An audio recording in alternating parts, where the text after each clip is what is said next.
لێرە لە سنتەری ئیسلامی دارالهیجرە لە ناوچەی فۆڵز چرچ لە ئەستانی ڤەرجینیا سیتۆن ماکلڕۆی مەسیحیەکی کاتۆلیکە بۆ یەکەم جارە ئامادەی نوێژ و عیبادەتی موسڵمانان دەبێت. بە دڵنیاییەوە ئەزموونێکی ڕۆحانی بوو، هەروەها سرنجڕاکێش بوو. پێ خۆشحاڵم و دەتوانم لەگەڵ ئاینێکی جیاوازی دیکە هەماشت بکەم، هەرچەندە من لە کلیسادا نیم کەچی هەست بە یازدان دەکەم.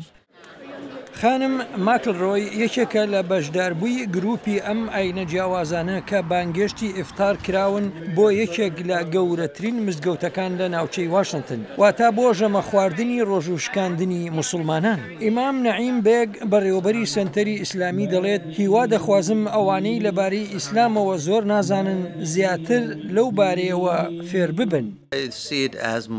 بەشداریکردن لەگەڵ ئاینەکانی دیکە من بە بەرپرسیارەتی خۆمی دەبینم بۆ ئاشنابوونەوە بە بەهاکانمان و هەروەها بۆ ئەوەی هاوسێکانمان بزانن کە ئیسلام چییە و ئێمە لێرەدا چی دەکەین. بە پێکەوە دانیشتن و نانخواردنمان خەڵکان پێکەوە گر دەکەینەوە.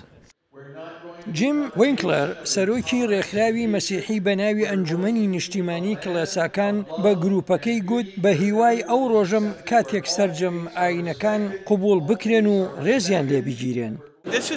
پێویستە ئێمە ئیمانداران بەم جۆرە بین و پێکەوە بین و نان بخۆین و قسە بکەین و پێ بکەنین، هەروەها پێکەوە هاوبەشی لە خۆشی و ناخۆشیدا بکەین. ڕابای جێری سێرۆتا ڕابەری سەرۆکایەتی ڕێکخراوی 11 بیر و باوەڕی ئاینی جیاواز دەکات لەوانە ئیسلام و بودی و هەروەها مۆرمۆن. ئەگەر کەسانی زیاتر تێبگەن لەوەی کە چەند شتی هاوبەشمان لەگەڵ ئاینەکانی دیکەدا لە نێواندا هەیە، ئەوە کاریگەری زۆری دەبێت لەسەر کەمکردنەوەی بڕێک لەو دەمەرگیریەی لە گۆڕەدایە.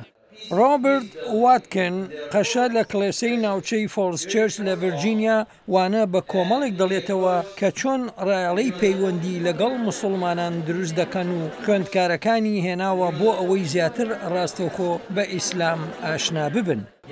یەکەم هەنگاو بۆ داڕماندنی بربەستەکان بە بنیاتنانی بە یەکتری ئاشنابوونمان دەبێت. هاوکاتی ئەوەی خانم سۆفیا ئاسدێرم لەگەڵ خانمانی دیکەدا لە مزگەوتەکەدا نوێژ دەکات، هاوکات دەزانێت کە ئەمە چەند گرنگە لەبەر ئەوەی دایکی مەسیحیەکی کاتۆلیکە و باوکیشی ئیسلامە.